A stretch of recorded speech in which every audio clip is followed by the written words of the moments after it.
As palavras de Patrícia cortaram o ar da minha cozinha como uma lâmina afiada.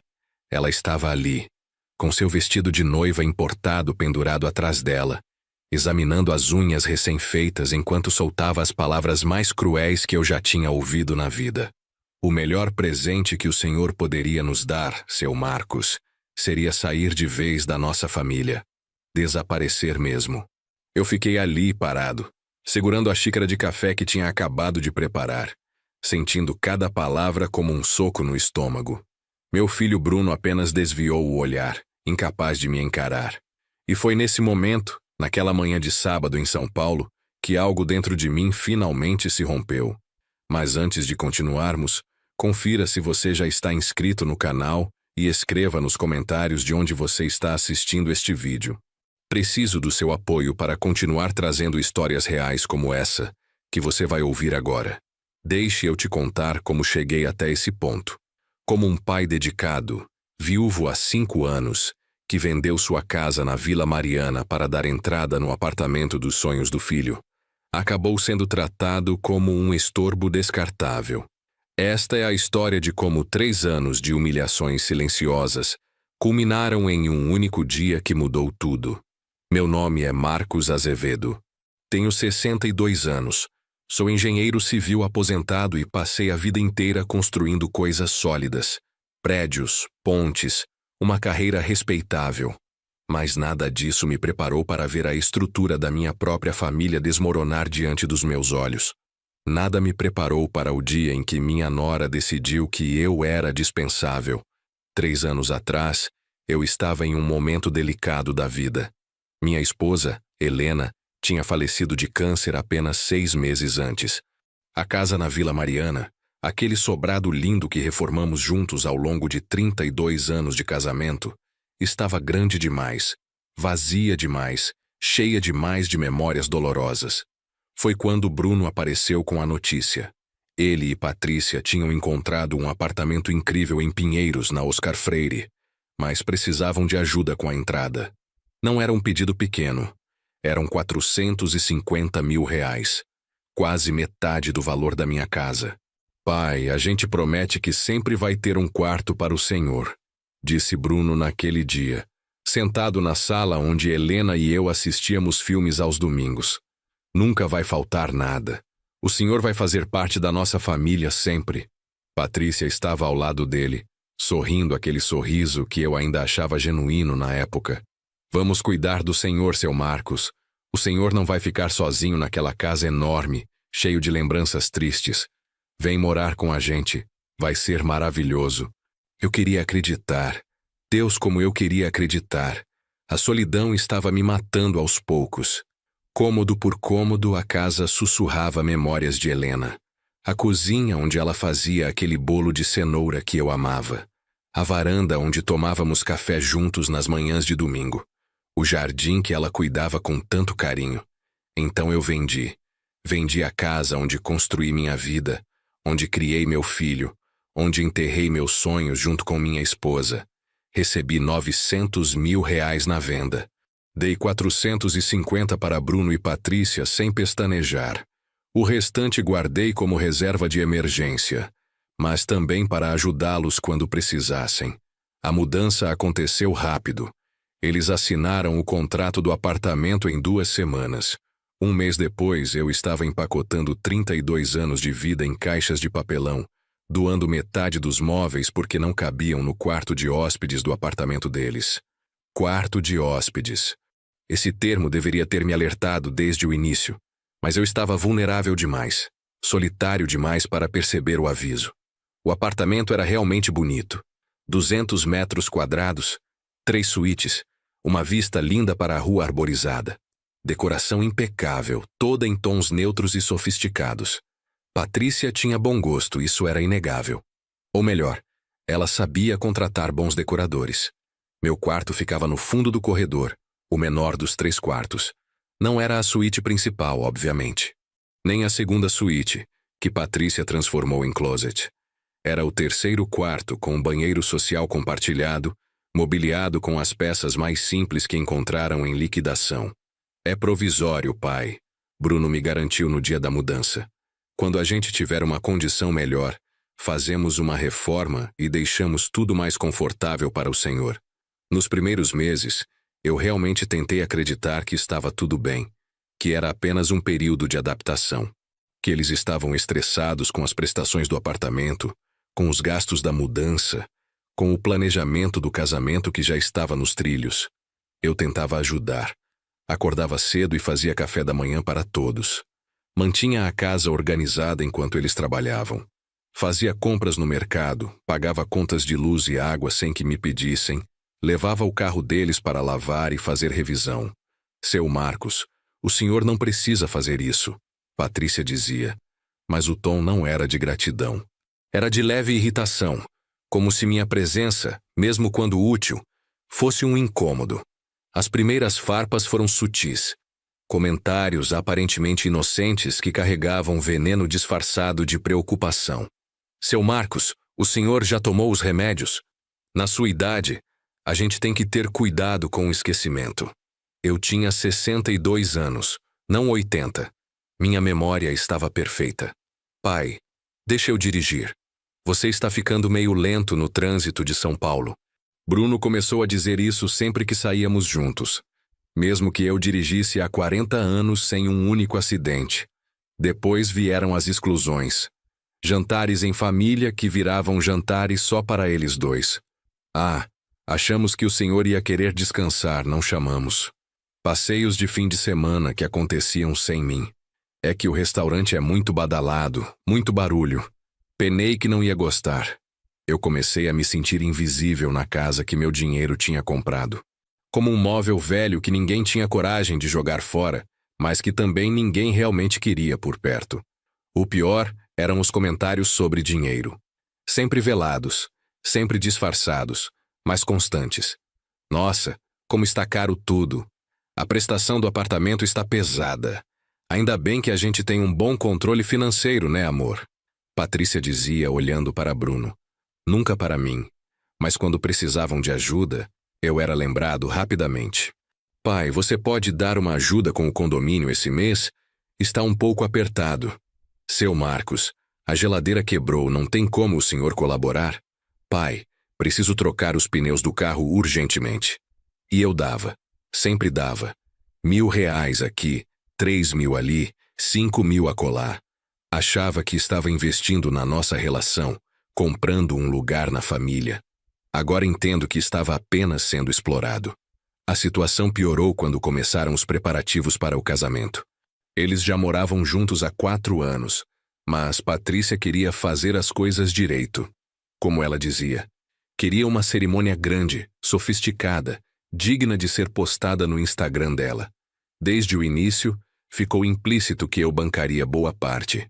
Pai, você é quem vai entregar a noiva, não é? Seria tão especial se pudesse contribuir com a festa também. Bruno tinha essa habilidade de transformar pedidos em chantagem emocional. As contas começaram a chegar. Primeiro foi o buffet. R$ 120 mil para 250 convidados na Casa Fasano. Mas é o melhor de São Paulo, pai. Só vem uma vez na vida. Depois o vestido. R$ 35 mil de uma estilista famosa. É importado, seu Marcos. Patrícia merece o melhor. A decoração era outros 40 mil. O fotógrafo e cinegrafista, 28 mil. A banda, 15 mil. O bar premium, 18 mil. As lembrancinhas personalizadas, 12 mil. Os convites em papel especial, 8 mil. A lista era interminável. No total, o casamento custaria R$ 280 mil. E, de alguma forma, a expectativa era que eu pagasse a maior parte. Os pais de Patrícia, donos de uma loja de móveis em Guarulhos, contribuiriam com 50 mil. O restante aparentemente era comigo. Pai, depois a gente te paga. Bruno prometia sempre, mas nunca havia um plano concreto, nunca um documento assinado, nunca um prazo estabelecido. Apenas palavras vazias flutuando no ar. Eu pagava porque queria ver meu filho feliz. Porque tinha medo de que, se recusasse, perderia o único membro da família que me restava.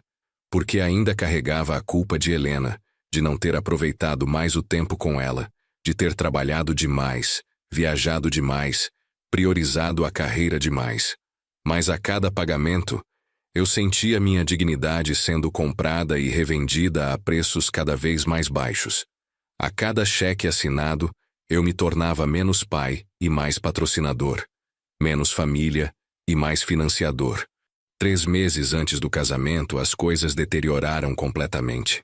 Patrícia começou a reclamar da minha presença de forma mais aberta.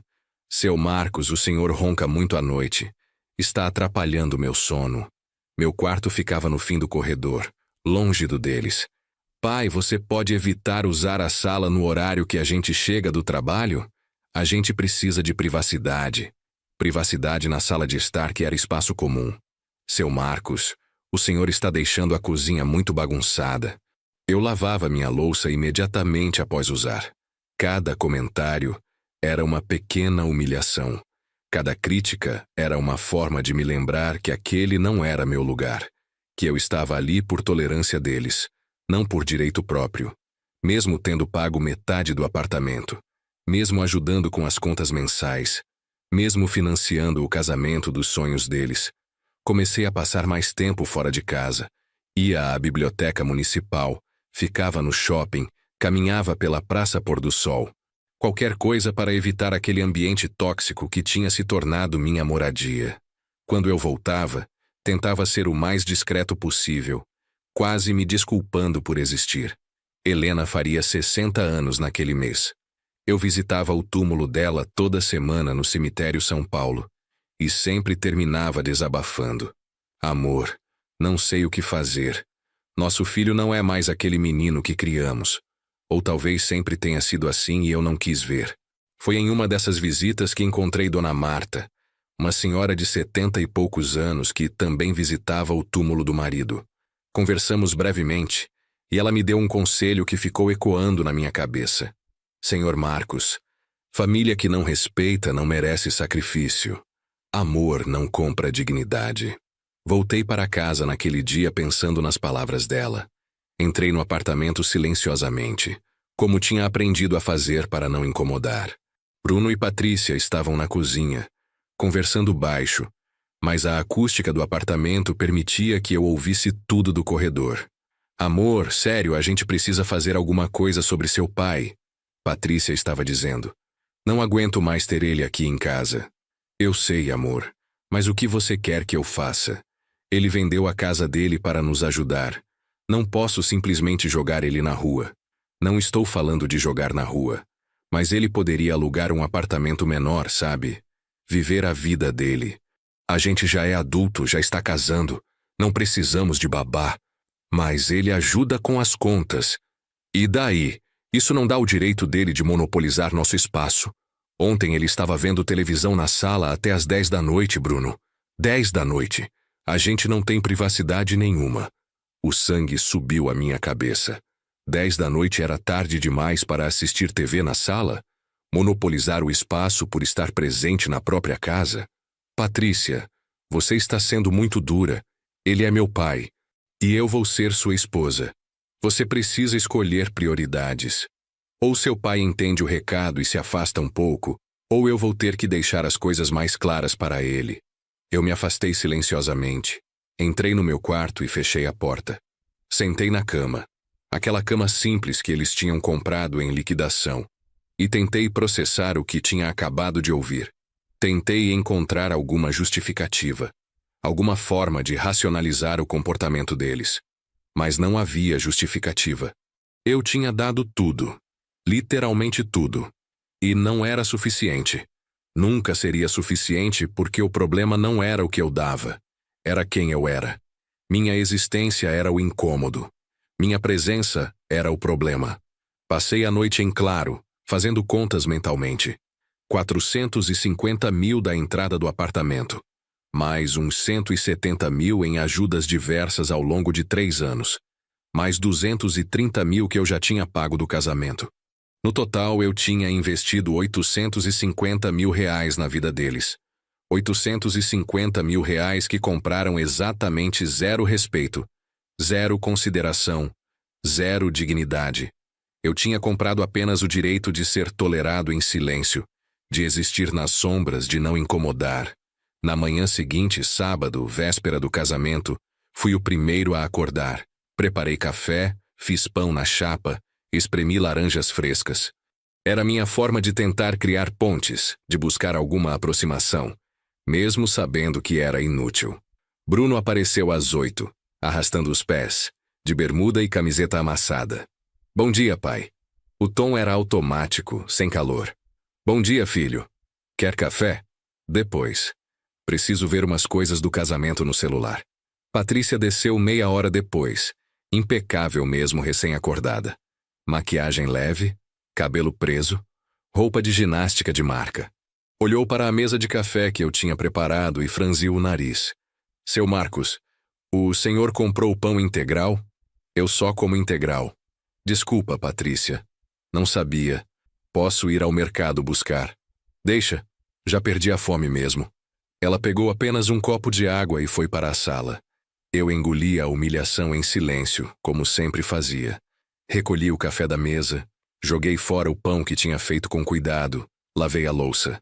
Enquanto limpava, escutava os dois conversando sobre os últimos preparativos. Em nenhum momento fui incluído na conversa. Às 10 da manhã, tocaram a campainha. Era a manicure, vindo fazer as unhas de Patrícia em casa, para ficar tudo perfeito para amanhã. Ela explicou a ninguém em particular. Depois chegou a maquiadora para um teste de maquiagem. Depois a cabeleireira para testar penteados. A casa virou um salão de beleza. Eu me refugiei no meu quarto, tentando ficar fora do caminho. Mas mesmo ali, as vozes chegavam altas e animadas. Risos, música, celebração. Uma festa pré-casamento, da qual eu estava excluído, mesmo estando a poucos metros de distância. Ao meio-dia, Bruno bateu na minha porta. Pai, a gente vai precisar da sala das 3 às 6. Vão vir as madrinhas para ajudar Patrícia com não sei o quê. Você pode dar uma volta ou ficar no quarto? Claro, filho, sem problema. Eu saí. Almocei sozinho em um restaurante por quilo na Vila Madalena. Caminhei sem rumo pelas ruas, olhando vitrines, observando famílias felizes nos cafés, casais de mãos dadas, sentindo-me completamente deslocado do mundo. Às 5:30, achei que já era seguro voltar. Entrei no apartamento discretamente. As madrinhas ainda estavam lá, um grupo de 5 mulheres elegantes bebendo champanhe na sala. Tentei passar direto para o meu quarto, mas Patrícia me chamou. Seu Marcos, o senhor pode nos trazer mais gelo da cozinha? Não foi um pedido. Foi uma ordem. Como se eu fosse staff contratado para servir a festa dela. Respirei fundo, fui à cozinha, peguei o gelo, levei para a sala. As amigas de Patrícia mal olharam para mim. Eu era invisível. Apenas o velho que trazia gelo. Voltei para o quarto e liguei para meu irmão, Antônio, que mora em Campinas. Desabafei tudo. Ele escutou em silêncio e finalmente disse: Marcos, você precisa tomar uma atitude. Isso não é vida. Mas e o casamento? É amanhã. Não posso criar um problema agora. Você já criou problema. Criou problema ao deixar que tratassem você assim durante 3 anos sem reagir. Ele tinha razão. Eu sabia que tinha razão. Mas o que eu podia fazer a menos de 24 horas do casamento? Estragar o dia do meu filho? Causar um escândalo? Provar que Patrícia estava certa ao me considerar um problema? Desliguei o telefone me sentindo pior do que antes. Deitei na cama, olhando o teto, tentando encontrar forças para aguentar só mais um dia. Só mais um dia e o casamento estaria feito. Depois, talvez eu pudesse pensar em alternativas. Talvez alugar meu próprio apartamento. Recuperar minha dignidade. Às 7 da noite, as madrinhas finalmente foram embora. A casa ficou em silêncio por alguns minutos abençoados. Então Bruno bateu na minha porta novamente. Pai, a gente vai jantar fora. Só eu e Patrícia. Última noite de solteiros, sabe como é? Claro, filho. Divirtam-se. Tem comida na geladeira se quiser esquentar. Eles saíram sem olhar para trás. Eu fiquei sozinho no apartamento de 200 metros quadrados que meu dinheiro tinha ajudado a comprar, esquentando comida congelada no micro-ondas, jantando em frente à TV sem realmente ver o que passava na tela. Foi aí que Helena me fez falta de uma forma física, dolorosa. Se ela estivesse viva, nada disso teria acontecido. Ela teria colocado limites desde o início. Teria defendido minha dignidade quando eu não soube defender sozinho.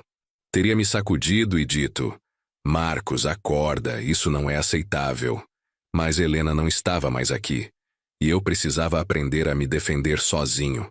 Lavei minha louça, arrumei a cozinha, voltei para o quarto. Eram 8:30 da noite. Liguei a TV baixinho, tentando me distrair. Não consegui. Minha cabeça fervilhava com pensamentos, memórias, ressentimentos acumulados. Bruno e Patrícia voltaram à meia-noite, rindo alto, claramente de bom humor. Ouvi quando passaram pelo corredor, quando entraram no quarto deles, quando finalmente a casa ficou em silêncio. Dormi mal. Sonhei com Helena me pedindo para ter coragem. Acordei às 6 da manhã no sábado, dia do casamento, com um peso no peito que não era apenas ansiedade. Era raiva. Raiva reprimida de 3 anos finalmente começando a ferver. Tomei banho, me vesti e preparei café novamente. Dessa vez comprei pão integral. Fiz tudo certinho, como sempre fazia, tentando ser útil, tentando justificar minha existência através do serviço prestado. Bruno desceu às 8, mais animado do que eu tinha visto em meses. E aí, pai? Chegou o grande dia. Está nervoso? Um pouco. Menti. Meu nervosismo não tinha nada a ver com alegria pelo casamento. Vai ser perfeito. Você vai ver. A Patrícia está radiante. Patrícia apareceu 15 minutos depois, já com o cabelo em rolos, o rosto coberto por uma máscara facial verde. Pegou um copo de suco e foi direto para o quarto sem dizer bom dia. O dia transcorreu em um caos organizado. Mais profissionais chegaram. Mais gente invadiu o apartamento. Eu me mantive afastado, praticamente trancado no quarto, saindo apenas quando absolutamente necessário. Ao meio-dia, vesti meu terno. Um terno novo que eu mesmo tinha comprado, cinza chumbo, gravata azul marinho. Estava impecável. Pelo menos na aparência, eu parecia um pai orgulhoso indo ao casamento do filho. Às 3 da tarde, o fotógrafo veio para fazer as fotos pré-cerimônia. Primeiro apenas Patrícia com as madrinhas, depois Bruno com os padrinhos, depois o casal junto. Em nenhum momento fui chamado para fotos. Fiquei observando de longe, invisível mais uma vez. O pai que pagou metade do apartamento, a maior parte do casamento, mas que não merecia estar nas fotos pré-cerimônia. O pai que não era considerado parte da família perfeita que eles estavam construindo. Às 4, o motorista chegou para buscar Patrícia e as madrinhas. Bruno e os padrinhos iriam em outro carro. Eu ficaria para trás, para ir sozinho depois. Não tem espaço no carro, pai. Você se importa de pegar um Uber? Eu paguei 280 mil reais por um casamento para o qual teria que pegar Uber sozinho. Deixa eu repetir isso. Eu, o pai do noivo, que financiou a festa inteira, teria que chegar sozinho em um Uber. Tudo bem, filho, sem problema. Mas não estava tudo bem. Nada estava bem. E naquele momento, enquanto via os carros saindo com toda a alegria e agitação, enquanto ficava sozinho naquele apartamento vazio, algo dentro de mim finalmente se rompeu. Não foi um rompimento dramático. Foi silencioso, frio, calculado. Foi como uma chave virando em uma fechadura, mudando completamente a configuração interna da minha mente. Eu tinha permitido cada humilhação, cada desrespeito, cada exclusão. Tinha engolido tudo em silêncio, acreditando que era minha obrigação como pai, como se amor paternal significasse aceitar qualquer tratamento sem questionar. Mas amor paternal não é masoquismo. Amor não significa permitir abuso. E isso, eu finalmente entendia, era abuso. Abuso financeiro, emocional, psicológico. Sistemático, prolongado, intencional. Sentei no sofá da sala, aquele sofá caríssimo que Patrícia tinha escolhido, e peguei meu celular. Não ia mais para aquele casamento. Não ia entregar uma noiva que tinha me humilhado. Não ia sorrir para fotos fingindo que estava tudo perfeito. Não ia mais. Mas antes de fazer qualquer coisa impulsiva, liguei para a única pessoa em quem ainda confiava. Meu irmão Antônio atendeu no segundo toque. Marcos, que foi? Não deveria estar no casamento? Antônio, preciso conversar com você. Com urgência. Contei tudo. Não apenas o episódio de hoje, mas os 3 anos inteiros. Cada humilhação, cada desrespeito. Cada vez que fui tratado como invasor na casa que meu dinheiro ajudou a comprar. Desabafei tudo. Sem filtros, sem tentar minimizar nada. Antônio escutou em silêncio até eu terminar. Então ele respirou fundo e disse: Marcos, você já deveria ter reagido há muito tempo. Mas se vai reagir agora, faça direito. Não seja impulsivo. Seja estratégico. O que você quer dizer? Quero dizer que você tem poder aqui, mano. Você pagou por esse casamento. Todo ele. Está no seu nome. Os contratos, os pagamentos, tudo. Você tem poder de decisão. Ele estava certo. Eu tinha esquecido disso. Na minha mente, eu era o patrocinador invisível, o financiador que não tinha voz. Mas legalmente, contratualmente, eu era o cliente. Eu era quem contratou o Fazano. Eu era quem pagou o fotógrafo, a banda, tudo. Antônio, você está sugerindo que eu... Estou sugerindo que você faça o que achar melhor, mas que faça com a cabeça fria. Pense bem. Não tome decisões por raiva. Tome por dignidade. Desliguei e fiquei sentado no silêncio do apartamento vazio. Olhei ao redor. Tudo ali tinha meu dinheiro envolvido. O piso de madeira envernizado, o lustre importado, os eletrodomésticos de última geração na cozinha. Tudo pago ou subsidiado por mim. E mesmo assim eu era tratado como hóspede indesejado, como peso morto, como problema a ser resolvido.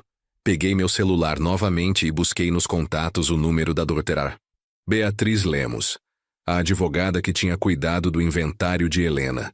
Uma mulher inteligente, direta, que não aceitava enrolação. Ela atendeu surpresa. Seu Marcos, tudo bem? Não esperava sua ligação num sábado. Doutora Beatriz, preciso de uma consulta urgente. Sobre documentos financeiros. Sobre a entrada que dei no apartamento do meu filho. Você tem os papéis? Tenho, guardei tudo. Transferências bancárias, recibos, tudo documentado.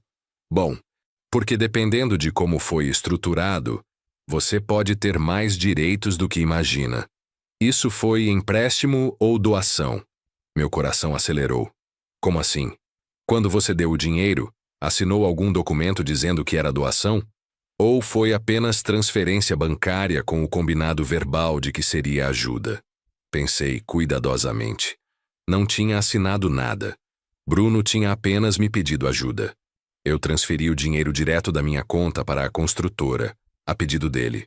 Não houve documentação legal de doação. Não assinei nada dizendo que era doação. Então, tecnicamente pode ser considerado empréstimo. Ou, dependendo de como foi feito o contrato com a construtora, você pode até ter participação na propriedade. Como assim?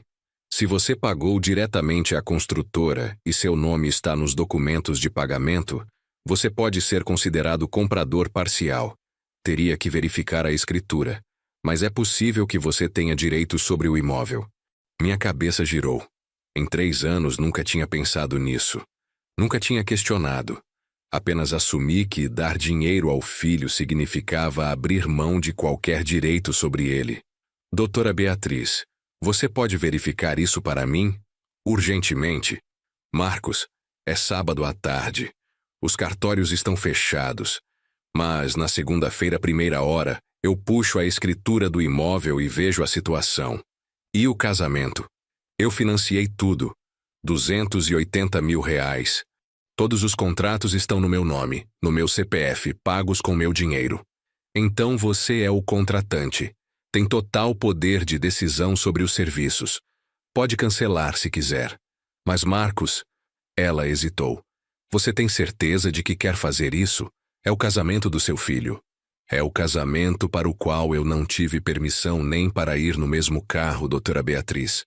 É o casamento em que a noiva me disse hoje de manhã que o melhor presente seria eu desaparecer da família. Então sim, tenho certeza. Houve um silêncio do outro lado da linha. Então ela suspirou. Entendo, nesse caso você está no seu direito. Todos os contratos estão no seu nome. Você é o cliente. Pode cancelar quando quiser. Mas prepare-se para as consequências. Seu filho não vai reagir bem. Eu sei, mas preciso fazer isso pela minha dignidade. Então faça. E na segunda-feira a gente conversa sobre o apartamento. Tenho a sensação de que você vai ter algumas surpresas positivas. Desliguei o telefone e respirei fundo. Eram 4h45. O casamento começaria às 7 da noite na Casa Fasano. Eu tinha pouco mais de 2 horas para fazer o que precisava fazer. Primeira ligação. Casa Fasano. Minha mão tremia enquanto discava. Boa tarde, Casa Fasano. Marina falando. Boa tarde, Marina. Aqui é Marcos Azevedo. Sou o contratante da festa de casamento que acontece hoje à noite. Cerimônia às 19 horas. Ah, sim, senhor Marcos. Está tudo pronto. A equipe já está finalizando os preparativos. Vai ficar lindo. Pois é sobre isso que preciso falar. Infelizmente preciso cancelar. O silêncio do outro lado foi absoluto. Depois, cancelar?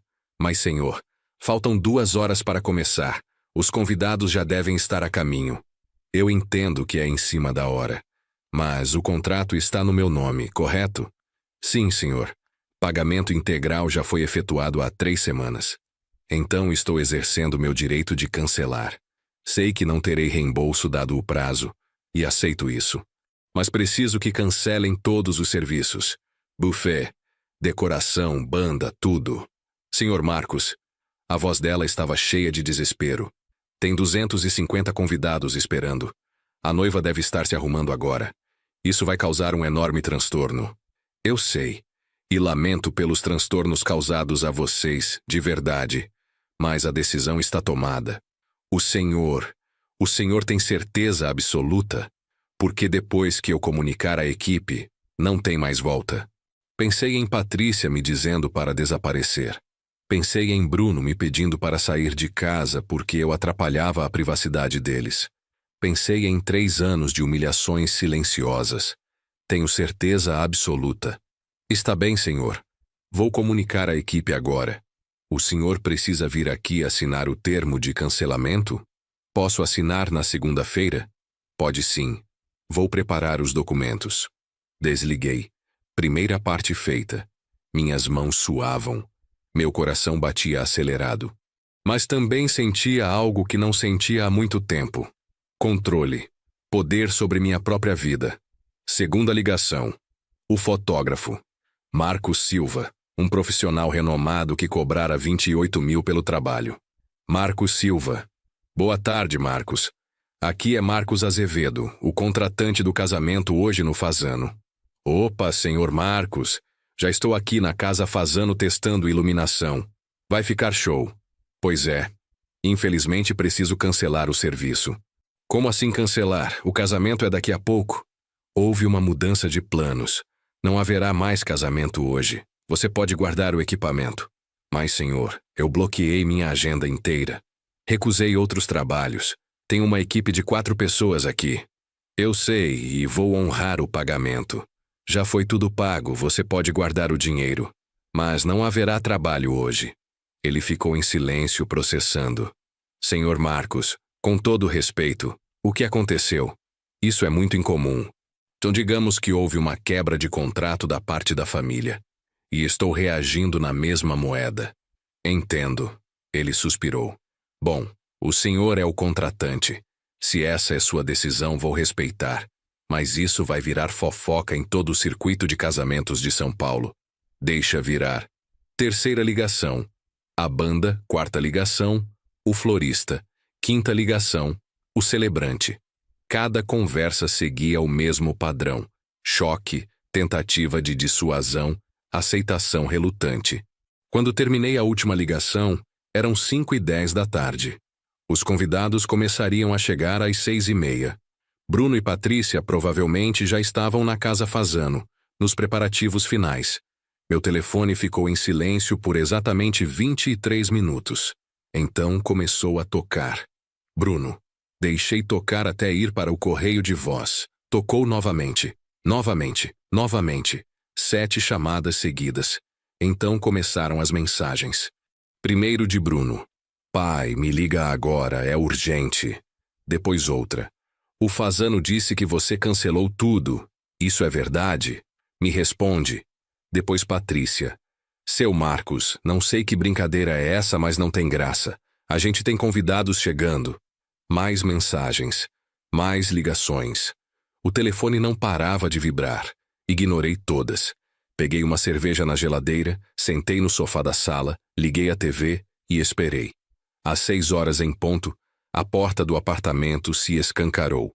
Bruno entrou como um furacão, ainda de terno, o rosto vermelho de raiva e desespero. Patrícia vinha atrás, com o cabelo e maquiagem já prontos, mas ainda de roupas normais, não de vestido de noiva. Que porra foi essa que você fez? Bruno gritou, algo que ele nunca tinha feito comigo na vida. Eu bebi um gole da cerveja calmamente. Boa noite, filho. Boa noite, Patrícia. Não brinca comigo. Você cancelou nosso casamento? Cancelei a festa que eu estava pagando. Vocês ainda podem casar. Podem ir no cartório na segunda-feira. Ou fazer uma cerimônia simples. Só não vão ter a festa de R$280 mil. Patrícia estava branca como papel. Não acredito que você fez isso. Os convidados... Meus pais já estão chegando. As madrinhas. Pois é, imagino que seja bem constrangedor. Quase tão constrangedor quanto ser expulso da própria casa na véspera do casamento. Ninguém te expulsou. Bruno estava à beira de um ataque. Você está ficando louco, senil. Não, filho. Senil eu estava nos últimos 3 anos, aceitando ser tratado como um estorvo na casa que meu dinheiro comprou. Sua casa. Essa é nossa casa. É? Então me diz, quem pagou 450 mil da entrada? Quem paga metade das contas todo mês? Quem bancou toda a mobília da cozinha? Mas isso foram presentes. Você deu de livre e espontânea vontade. Eu me levantei, encarando meu filho nos olhos. Dei porque achei que estava investindo em família. Mas família cuida, respeita, inclui. Vocês me trataram como um empregado inconveniente durante 3 anos. E hoje, Patrícia me disse que o melhor presente seria eu desaparecer da vida de vocês. Patrícia recuou, como se tivesse levado um tapa. Eu não quis dizer daquele jeito. Não? Então de que jeito você quis dizer quando falou que eu deveria sumir da família de vocês? Eu estava estressada. É véspera de casamento. E o Bruno pedindo para eu sair de casa no horário que vocês chegam do trabalho? E você reclamando que eu assisto TV até às 10 da noite? E os comentários sobre minha idade, minha memória, minha forma de dirigir? Tudo estresse de casamento também? Bruno passou as mãos no cabelo desesperado. Pai, a gente pode ter exagerado algumas vezes, mas isso não justifica destruir nosso casamento. Eu não destruí nada. Apenas retirei meu patrocínio. Vocês podem casar quando quiserem. Apenas não será no meu dinheiro. Mas os convidados, 250 pessoas. O que a gente vai dizer? Vocês vão dizer a verdade. Que o pai do noivo, que estava pagando tudo, foi desrespeitado uma vez demais e decidiu não financiar mais. Patrícia começou a chorar. Não aquele choro delicado de novela. Era um choro de pânico, de quem acabou de ver seu mundo perfeito desmoronar. Meus pais, minhas amigas, todo mundo já sabe. Todo mundo está chegando. Pois é, deve ser horrível sentir vergonha na frente de todo mundo. Quase tão horrível quanto sentir vergonha de ser considerado um problema pela família. Bruno pegou o celular. Eu vou processar você. Isso é sabotagem. É exercício dos meus direitos contratuais como contratante e pagador de todos os serviços. Pode ligar para quantos advogados quiser, filho. Eu já falei com o meu. A ficha finalmente caiu. Bruno ficou pálido. Você planejou isso? Planejei? Não. Reagi? Sim. Hoje de tarde, quando fui colocado para pegar Uber sozinho para o casamento que paguei, algo dentro de mim finalmente acordou. Patrícia caiu sentada no sofá, a cabeça entre as mãos. Isso não está acontecendo. Não está acontecendo. O telefone dela começou a tocar. Ela olhou a tela e fechou os olhos. É minha mãe. Que eu vou dizer? A verdade já sugeri. Ela não atendeu. O telefone de Bruno também começou a tocar. Os padrinhos, as madrinhas, os convidados chegando na casa Fasano e descobrindo que não haveria casamento. Pai, por favor. Bruno sentou na minha frente, as mãos em prece. Por favor, eu imploro, liga lá e desfaz isso. A gente conversa, a gente resolve, mas por favor não faz isso com a gente. Agora você quer conversar? Interessante. Nos últimos 3 anos, quantas conversas reais tivemos, filho? Quantas vezes você perguntou como eu estava? Como era minha vida? O que eu sentia? Ele abriu a boca. Fechou. Não tinha resposta. Vocês me trataram como ATM ambulante. Saca dinheiro e ignora o resto. E quando o ATM tinha sentimentos, era problema. Quando o ATM precisava de respeito, era chato. Quando o ATM queria ser tratado como família, era invasivo. A gente vai mudar, prometo, juro por Deus que a gente muda. Bruno, vocês vão mudar porque foram forçados, não porque entenderam. E isso não é mudança real. É só mais manipulação para conseguir o que querem. Patrícia levantou a cabeça, os olhos vermelhos. Então é isso? Você vai acabar com a gente assim? Humilhar a gente na frente de todo mundo? Eu não comecei essa humilhação, Patrícia. Vocês sim. Durante 3 anos. Eu apenas estou devolvendo em um único dia. Ela se levantou tremendo de raiva. Você é um velho rancoroso e amargo. Não admira que sua esposa morreu e te deixou sozinho. O silêncio que se seguiu foi absoluto. Bruno ficou pálido. Patrícia, pelo amor de Deus. Mas ela não parou. É isso que você é. Um velho sozinho que não tem mais ninguém e quer estragar a felicidade dos outros porque não tem a sua. Levantei devagar. Coloquei a cerveja na mesa. Olhei para Patrícia nos olhos. Você acabou de me dar mais uma razão para ter certeza de que tomei a decisão certa. Obrigado pela confirmação. Vai se ferrar, seu velho desgraçado. Patrícia! Bruno a segurou pelo braço. Não, ele merece ouvir. 3 anos aguentando ele aqui em casa, tendo que aturar, tendo que fingir que gostava da presença dele, sendo educada, sendo boazinha. E é assim que ele paga. Patrícia, para. Bruno estava desesperado agora, percebendo que ela estava destruindo qualquer chance de reverter a situação. Não vou parar. Eu sempre achei ele um estorvo, desde o primeiro dia. Aceitei ele aqui porque você insistiu, porque a gente precisava do dinheiro dele. Mas nunca quis ele aqui. Cada palavra era uma facada. Mas era também uma libertação. A máscara tinha caído completamente. O verniz de civilidade tinha rachado. E embaixo, a verdade que eu já sabia, mas me recusava a aceitar. Bruno, você está ouvindo isso? Perguntei calmamente. Sua futura esposa acabou de admitir que só me tolerou pelo meu dinheiro. Bruno estava dividido. Eu podia ver. Parte dele queria me defender. A outra parte, provavelmente a maior, estava em pânico com o casamento cancelado. Pai, ela não está falando sério.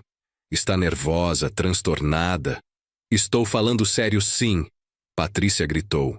Cansei de fingir. Cansei de ter que aguentar ele circulando pela casa como se fosse dono. A casa é nossa. O dinheiro que ele deu foi presente. Ele não tem nenhum direito aqui. Na verdade, eu disse calmamente, vocês vão descobrir na segunda-feira que eu tenho mais direitos aqui do que imaginam. Bruno franziu a testa. Do que você está falando? Estou falando que os 450 mil que transferi não foram documentados como doação. Foram transferidos diretamente para a construtora, como pagamento. Minha advogada vai verificar a escritura, mas é bem possível que eu seja coproprietário deste apartamento. O silêncio foi ensurdecedor. Patrícia ficou branca novamente. Bruno sentou devagar, como se as pernas não o sustentassem mais. Isso não pode ser verdade. Pode sim. Na segunda-feira vamos descobrir com certeza. Mas a doutora Beatriz me garantiu que na ausência de documento de doação e com pagamento direto à construtora, há grande chance de configurar compra parcial. Mas nós assinamos o contrato. Apenas nossos nomes estão lá. Vocês assinaram o contrato de financiamento. Eu paguei entrada em dinheiro. São coisas diferentes. A escritura vai mostrar a verdade. Patrícia começou a hiperventilar. Não, não, não, não. Você não pode fazer isso. Você não pode tomar nossa casa. Não falei em tomar nada. Apenas informei que posso ter direitos de propriedade. O que vou fazer com esses direitos, ainda estou decidindo. Bruno se levantou cambaleando. Foi até a cozinha, pegou um copo de água, bebeu tudo de uma vez. Voltou para a sala com um olhar que eu nunca tinha visto. Derrota, derrota pura. Pai, o que você quer? Diz. O que a gente precisa fazer para você reverter isso? Eu não quero nada mais de vocês. Quero apenas minha dignidade de volta. E isso não se compra, não se negocia. Ou se tem ou não se tem. Então o quê? Você vai simplesmente nos destruir? Vocês se destruíram sozinhos, filho. Eu apenas parei de ser o capacho que impedia vocês de sentir as consequências. O telefone de Patrícia não parava de tocar. Ela começou a atender com a voz embargada. Oi, mãe. Não, não vai ter casamento. Não consigo explicar agora. Por favor, não venha aqui. Bruno também começou a atender ligações. Cada conversa era uma tortura para eles. Eu os observava. E pela primeira vez em 3 anos não sentia culpa. Não sentia vontade de consertar. Sentia apenas uma paz estranha, quase perturbadora. Patrícia desligou o telefone e olhou para mim com ódio puro. Você sabe o que você é? Um monstro. Um monstro egoísta que não aguenta ver o filho feliz. Se a felicidade do meu filho depende da minha humilhação, então não é felicidade, é sadismo. Nós nunca humilhamos você. Não? Então vamos recapitular. Quantas vezes vocês me excluíram de programas sem avisar? Quantas vezes me pediram para sair de casa porque eu atrapalhava? Quantas vezes vocês jantaram fora sem me chamar? Quantas vezes vocês fizeram planos e eu descobri por acaso? Silêncio. Quantas vezes, Patrícia, você reclamou da minha comida, do meu barulho, da minha presença? Quantas vezes você revirou os olhos quando eu falava? Quantas vezes você deu a entender que eu era um peso? Mais silêncio. E você, Bruno? Quantas vezes você ficou do meu lado quando ela me desrespeitava? Quantas vezes você me defendeu? Quantas vezes você agiu como filho, ao invés de agir como marido obediente? Bruno não conseguia me olhar nos olhos. Então não venham com esse discurso de que nunca me humilharam. Vocês me humilharam sistemática e deliberadamente durante 3 anos. E eu engoli tudo, porque tinha medo de ficar sozinho, porque ainda estava de luto, porque queria acreditar que família era para sempre. Peguei minha cerveja novamente e terminei. Mas família para sempre não significa aceitar abuso para sempre. Aprendi isso tarde, mas aprendi. Patrícia deixou o celular cair no sofá e saiu correndo para o quarto. Escutamos a porta bater. Bruno ficou ali, parado no meio da sala, perdido. Pai, pelo menos me diz quanto. Quanto você quer para desfazer isso? Não é sobre dinheiro, Bruno. Então é sobre o quê? Vingança. É sobre respeito. Algo que dinheiro não compra. Mas você está nos castigando. Está nos humilhando na frente de todo mundo. Exatamente o que vocês fizeram comigo. Com a diferença que eu fiz em um dia, vocês fizeram em 3 anos. Ele caiu sentado no chão, as costas contra a parede, a cabeça entre as mãos. Meu filho, minha única família, sentado ali, destruído, por consequência das próprias ações. Parte de mim queria ceder, queria abraçá-lo, dizer que estava tudo bem, ligar para o Fasano e reverter tudo. A parte que ainda era pai, que ainda lembrava do menininho que criava sozinho depois do trabalho, enquanto Helena fazia faculdade à noite. Mas a outra parte, a parte que tinha sido pisoteada durante 3 anos, sabia que ceder agora seria suicídio emocional. Seria voltar ao ciclo. Eles pediriam desculpas, prometeriam mudanças e em 2 meses estaria tudo igual. Ou pior. Bruno, vou sair agora. Vou para um hotel. Vou ficar lá alguns dias enquanto decido meus próximos passos. Ele levantou a cabeça. Você vai embora? Vou, não posso mais ficar aqui e vocês deixaram bem claro que não me querem aqui. Pai. Não. Na segunda-feira minha advogada vai verificar a situação do apartamento. Dependendo do que descobrirmos, vamos ter uma conversa sobre como proceder. Até lá, sugiro que vocês também procurem um advogado. Fui para o quarto, peguei uma mala e comecei a jogar roupas dentro. Bruno apareceu na porta. Você não precisa ir. A gente pode conversar. Resolver isso. 3 anos, Bruno. 3 anos eu tentei conversar, tentei me fazer presente, tentei ser útil. E em resposta, fui sistematicamente excluído, diminuído e humilhado. Não há conversa que conserte 3 anos de desrespeito. Eu não percebi que estava tão ruim assim para você. Parei de arrumar a mala e olhei para ele. E isso não é pior ainda? Que você estava tão alheio, tão pouco interessado na minha vida que não percebeu? Ele não tinha resposta. Fechei a mala, peguei meus documentos, meu notebook, meu carregador. Olhei ao redor do quarto que tinha sido minha casa por 3 anos. Um quarto pequeno, com móveis baratos, sem personalidade. Um quarto que nunca foi realmente meu. Passei por Bruno na porta. Ele não tentou me impedir. Na sala olhei uma última vez para o apartamento. Tudo que meu dinheiro tinha comprado, mas que nunca foi meu lar. Bruno, quando você tiver filhos um dia, lembra dessa conversa. Lembra que generosidade não é fraqueza, que amor paternal não é obrigação de aceitar desrespeito, e que família se constrói com respeito mútuo, não com exploração. Saí do apartamento, desci de elevador, peguei meu carro na garagem, e pela primeira vez em 3 anos senti que estava realmente livre. Dirigi até um hotel na região da Paulista, o Mercure. Nada muito luxuoso, mas confortável.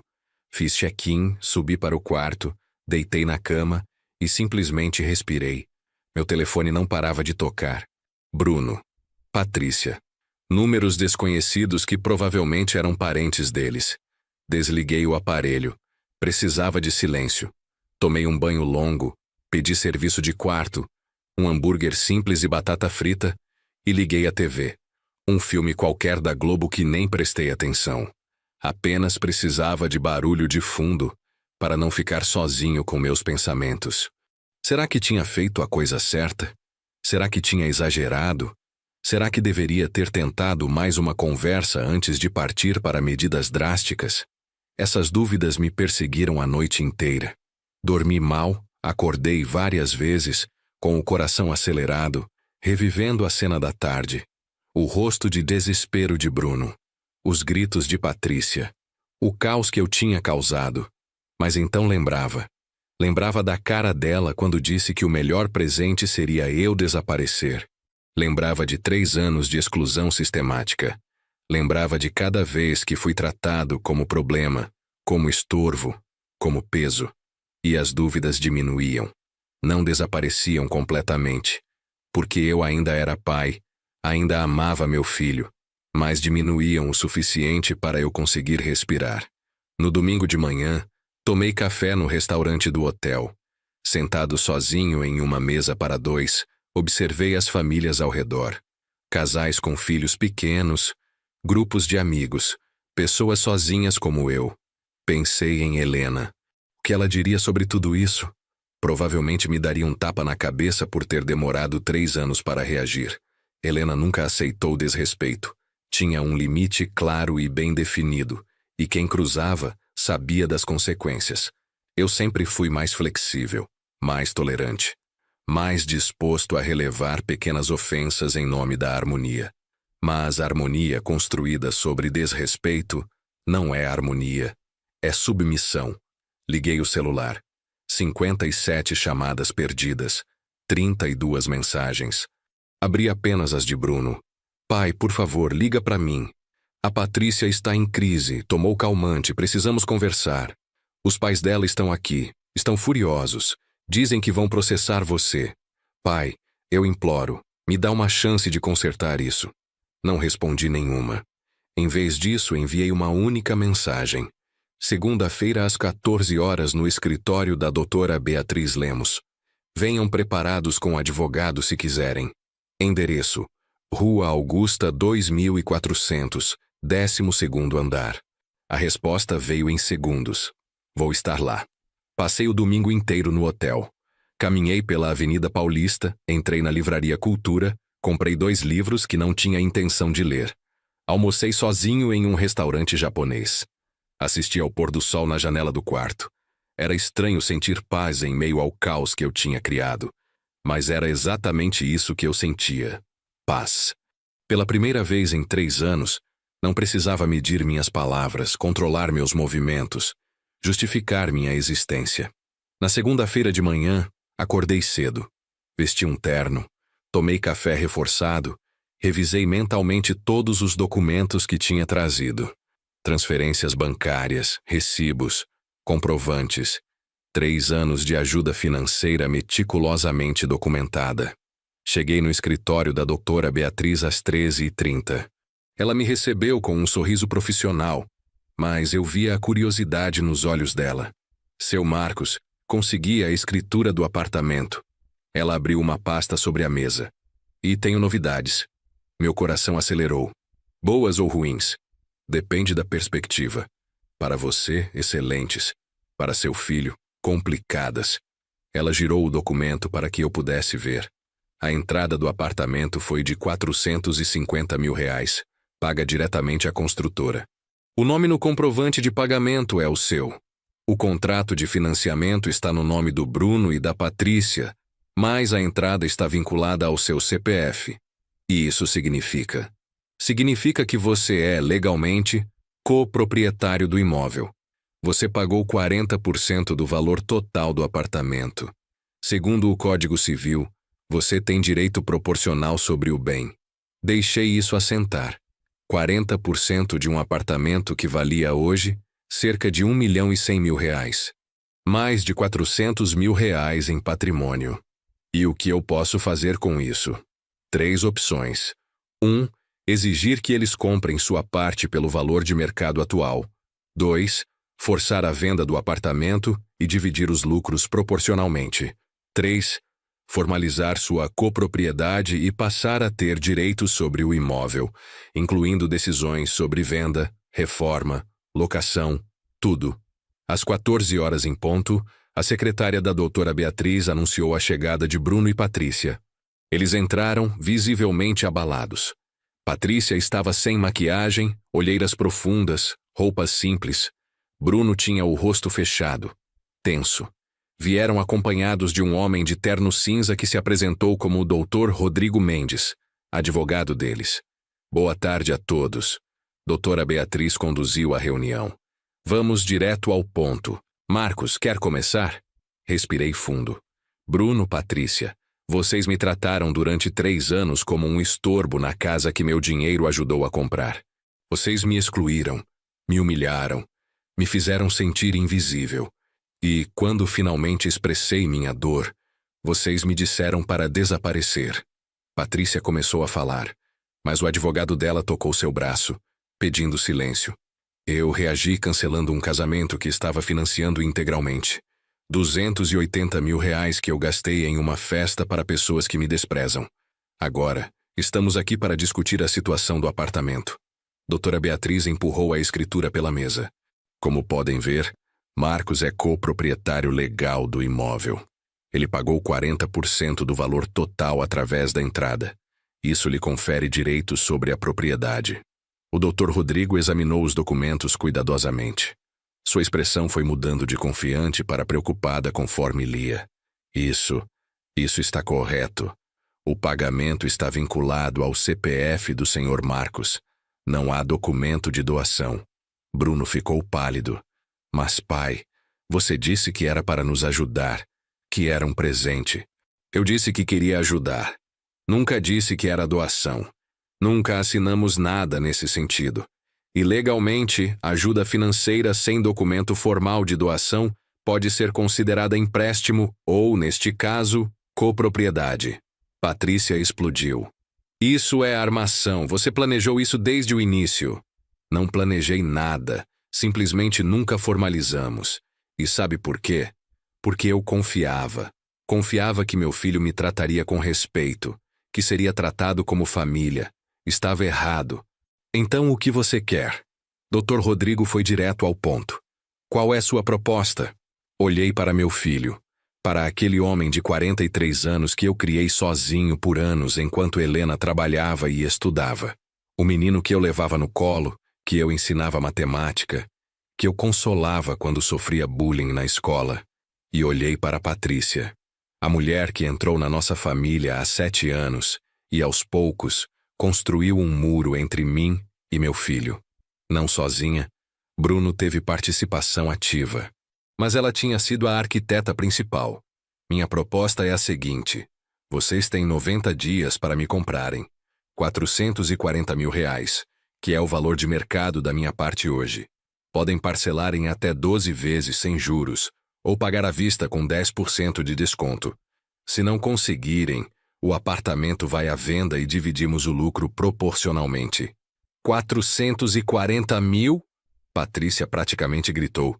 Você não pode estar falando sério. Estou falando seriíssimo. É um valor justo de mercado. Inclusive, estou sendo generoso ao permitir parcelamento sem juros. Dr. Rodrigo fez alguns cálculos rápidos. Parcelado em 12 vezes, seriam aproximadamente R$ 36 mil por mês. Durante um ano. É impossível! Bruno passou as mãos no cabelo. A gente não tem como pagar isso. A prestação do apartamento já é pesada. Então, sugiro que comecem a pensar na opção de venda. Respondi calmamente. Você quer nos deixar na rua? A voz de Patrícia era venenosa. Não, quero receber de volta o que investi em pessoas que me trataram mal. Vocês terão 60% do valor da venda. É mais que suficiente para comprarem algo menor, mais adequado ao orçamento de vocês. Mas Pinheiros, Oscar Freire, é nossa casa dos sonhos. Era. Até vocês decidirem que eu não fazia parte desses sonhos. Doutora Beatriz interviu. Há ainda a questão dos valores adicionais que Marcos emprestou ao longo dos 3 anos. Tenho aqui documentação de transferências totalizando R$ 172 mil. Ajudas com contas, emergências, despesas diversas. Dr. Rodrigo examinou os documentos. Esses valores não têm comprovação de empréstimo. Podem ser considerados presentes. Podem, doutora Beatriz concordou. Mas Marcos não está cobrando esses valores. Está focando apenas na questão do imóvel, o que demonstra boa-fé de sua parte. Boa-fé? Patrícia riu amargamente. Ele destruiu nosso casamento, na frente de 250 convidados. E você fala em boa-fé? O casamento foi cancelado pelo contratante dos serviços, que era Marcos. Os contratos estavam em nome dele, pagos por ele. Legalmente, ele tinha todo o direito de cancelar. Eticamente, doutora Beatriz olhou para mim. Bem, isso é outra discussão. Bruno estava em silêncio, processando tudo. Finalmente falou com a voz baixa. Pai, não tem como a gente conversar sobre isso? Sem advogados, sem ameaças. Só nós dois? Bruno, tentei conversar por 3 anos. Fui ignorado. Quando expressei meus sentimentos, fui ridicularizado. Quando pedi respeito, fui mandado embora. Agora a conversa é esta. Legal, formal, com testemunhas. Mas eu sou seu filho. E eu sou seu pai. Isso deveria significar alguma coisa. Deveria significar respeito, consideração, amor. Mas durante 3 anos, a única coisa que significou foi acesso ao meu dinheiro. O silêncio na sala era pesado. Dr. Rodrigo quebrou o clima. Precisamos de um tempo para analisar as opções. Podemos remarcar para a próxima semana. Podem ter o tempo que precisarem dentro dos 90 dias. Respondi. Mas o prazo começa a contar a partir de hoje. Turburui. Beatriz vai enviar a notificação formal ainda hoje. Patrícia se levantou bruscamente. Vamos, Bruno. Não vou ficar aqui ouvindo isso. Bruno hesitou, olhando para mim. Por um momento, vi o menino que ele foi. Vulnerável, confuso, precisando de orientação. Pai, a gente realmente não pode conversar? Podemos, mas a situação legal não muda. Mesmo se conversarmos, mesmo se houver desculpas, os 90 dias continuam correndo. Vocês precisam decidir. Ou me compram, ou vendemos. Eles saíram. A porta fechou atrás deles e eu finalmente consegui respirar. Doutora Beatriz me serviu um copo d'água. E isso foi pesado. Como está se sentindo? Honestamente, não sei. Parece que acabei de cortar um membro fora. Dói, mas era necessário para salvar o resto do corpo. É uma analogia perturbadoramente precisa. Ela sorriu tristemente. Marcos, posso dar uma opinião pessoal, não profissional? Por favor. Você fez a coisa certa. Estabeleceu limites. Mas prepare-se. Eles vão tentar manipular você emocionalmente. Vão usar culpa, chantagem afetiva, todo tipo de argumento. Você precisa se manter firme. Eu sei, e estou preparado. Acho. Saí do escritório e voltei para o hotel. Meu celular começou a tocar no caminho. Números desconhecidos. Provavelmente parentes de Patrícia ou o Bruno tentando me convencer a reconsiderar. Ignorei todos. No quarto do hotel, sentei na cama e deixei a realidade do que tinha feito me atingir completamente. Tinha essencialmente declarado guerra ao meu próprio filho. Tinha colocado ele contra a parede financeiramente. Tinha destruído o casamento dele na frente de toda a família e amigos. Era muita coisa. Pesada demais para processar de uma vez. Mas então lembrei de 3 anos de solidão naquele apartamento. De jantares sozinho enquanto ouvia risos na sala. De ser excluído sistematicamente. De me sentir um fantasma na própria casa. E lembrei das palavras de Patrícia. O melhor presente seria você desaparecer da nossa família. Não. Eu tinha feito a coisa certa. Doía, mas era certo. Nos dias seguintes, estabeleci uma rotina. Acordava cedo, tomava café no hotel, caminhava pela Paulista, visitava museus, cinemas, lugares que não frequentava há anos. Redescobri São Paulo como turista na própria cidade. E comecei a frequentar um grupo de apoio para pessoas da terceira idade no centro comunitário próximo ao hotel. Lá conheci outras histórias semelhantes à minha. Pais explorados por filhos, idosos solitários buscando comunidade, pessoas reconstruindo vidas após perdas. Seu Osvaldo tinha 70 anos e uma história quase idêntica. Vendi minha casa em Santo André para ajudar minha filha. 3 anos depois, ela me colocou em um asilo barato e ficou com o resto do dinheiro. Nunca mais me visitou. Dona Célia tinha 68. Cuidei dos meus netos durante 10 anos, enquanto minha filha trabalhava. Quando eles cresceram e não precisavam mais de mim, fui descartada. Nem nas festas de aniversário deles sou convidada. Histórias dolorosas, mas também libertadoras. Não estava sozinho. Não era o único que tinha sido usado e descartado pela própria família. Na segunda semana após o confronto, Bruno me ligou. Dessa vez atendi. Oi, pai. Oi, filho. Um silêncio desconfortável. Depois, a gente conversou com o banco. Não aprovam um empréstimo suficiente para te comprar. Nosso crédito está comprometido. Entendo. E os pais da Patrícia não têm como ajudar. A loja deles está com problemas financeiros. Sinto muito por isso. Outro silêncio. Então, acho que não tem jeito. Vamos ter que vender o apartamento. Esperava sentir satisfação. Vitória. Mas só senti um vazio estranho. Tudo bem, doutora Beatriz pode cuidar dos trâmites. Pai, Ele hesitou. Eu queria dizer que talvez você estivesse certo. Sobre algumas coisas. Algumas? Muitas. A maioria. Ele suspirou. A Patrícia e eu conversamos muito essa semana. E percebemos que realmente tratamos você mal. Muito mal. Perceberam? Ou só estão dizendo isso porque estão perdendo o apartamento? As duas coisas, para ser sincero. Pelo menos ele foi honesto. Mas mesmo que não estivéssemos perdendo nada, eu precisava admitir. Fui um filho horrível, pai. Senti um aperto no peito. Bruno. Não, deixa eu falar. Eu fui horrível. Deixei a Patrícia te tratar mal. Pior, eu mesmo te tratei mal. Te excluí. Te ignorei. Só lembrava que você existia quando precisava de dinheiro. E isso é imperdoável. Não é imperdoável. É humano. Errado. Mas humano. Como você consegue ser generoso mesmo agora? Porque você ainda é meu filho, Bruno. Mesmo com tudo que aconteceu, mesmo com toda a dor, você ainda é meu filho. Isso não muda. Ouvi um soluço do outro lado. Meu filho estava chorando. Eu sinto muito, pai. Tanto, tanto. Eu não sei como consertar isso. Talvez não conserte. Talvez apenas aprenda e não repita. A Patrícia também quer falar com você. Pedir desculpas de verdade, não aquelas desculpas falsas de quando estava desesperada. Bruno, eu aceito as desculpas de vocês, mas isso não muda a situação legal. O apartamento ainda precisa ser vendido. Eu ainda preciso receber minha parte. As consequências ainda existem. Eu sei. Eu entendo. Só queria que você soubesse que as desculpas são reais. Não estamos tentando manipular você. Depois que desligamos, fiquei sentado no quarto do hotel por horas. Parte de mim queria acreditar. Queria desesperadamente acreditar que a mudança era real, que as desculpas eram genuínas.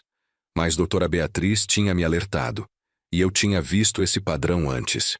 Pessoas só mudam quando não têm mais opções, quando as consequências se tornam reais demais para ignorar.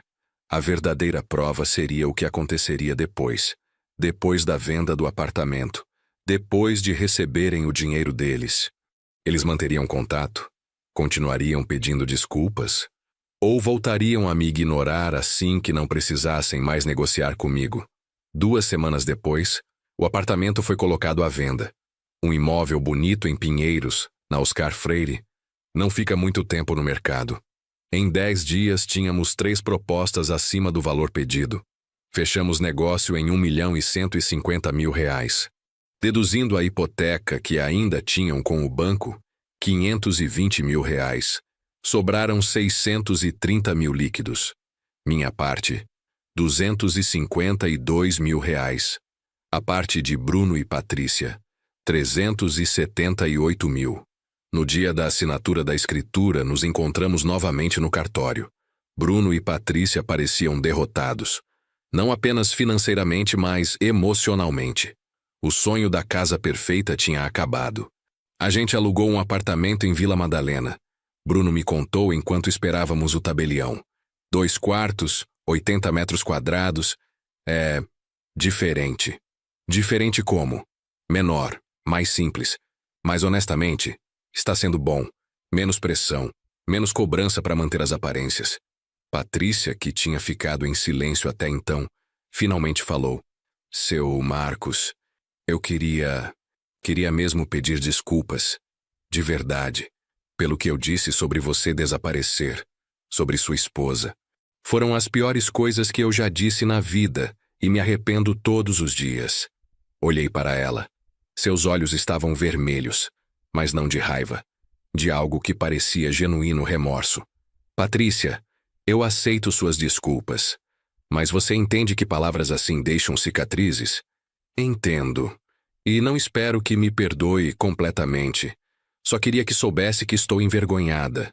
Profundamente envergonhada. O tabelião nos chamou. Assinamos os documentos. A transação foi concluída. Bruno e Patrícia receberiam o dinheiro deles em 3 dias úteis. Eu receberia o meu no mesmo prazo. Saímos do cartório juntos. Um silêncio estranho nos acompanhou até a rua. Finalmente, Bruno perguntou. Pai, você vai continuar em São Paulo? Por enquanto, sim. Estou no hotel procurando um apartamento para alugar.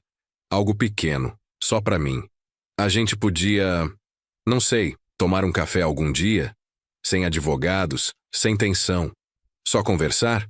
Olhei para meu filho, para o homem que ele era, não o menino que ele foi, e percebi que ainda havia amor ali, enterrado sob camadas de mágoa e ressentimento, mas ainda havia. Podemos sim, mas Bruno, preciso deixar algo claro. Nossa relação nunca mais vai ser como antes. Eu não vou mais ser o pai que financia tudo, que aceita qualquer tratamento, que coloca suas necessidades acima da minha dignidade. Eu sei, pai. E não quero isso também. Quero tentar construir algo novo. Algo baseado em respeito, não em dinheiro. Então vamos tentar, devagar, um passo de cada vez. Nos despedimos ali. Eles foram para um lado, eu para outro. Não houve abraços. Não houve grandes declarações emocionais. Apenas um aceno de cabeça e um, até breve, sussurrado. Com o dinheiro da venda, aluguei um apartamento confortável em Perdizes. 2 quartos, um para mim e um para visitas que talvez nunca viessem. Vista para o Parque da Água Branca. Sacada onde eu podia tomar café da manhã vendo o sol nascer. Mobiliei com gosto, mas sem luxo. Comprei apenas o que precisava, o que me trazia conforto.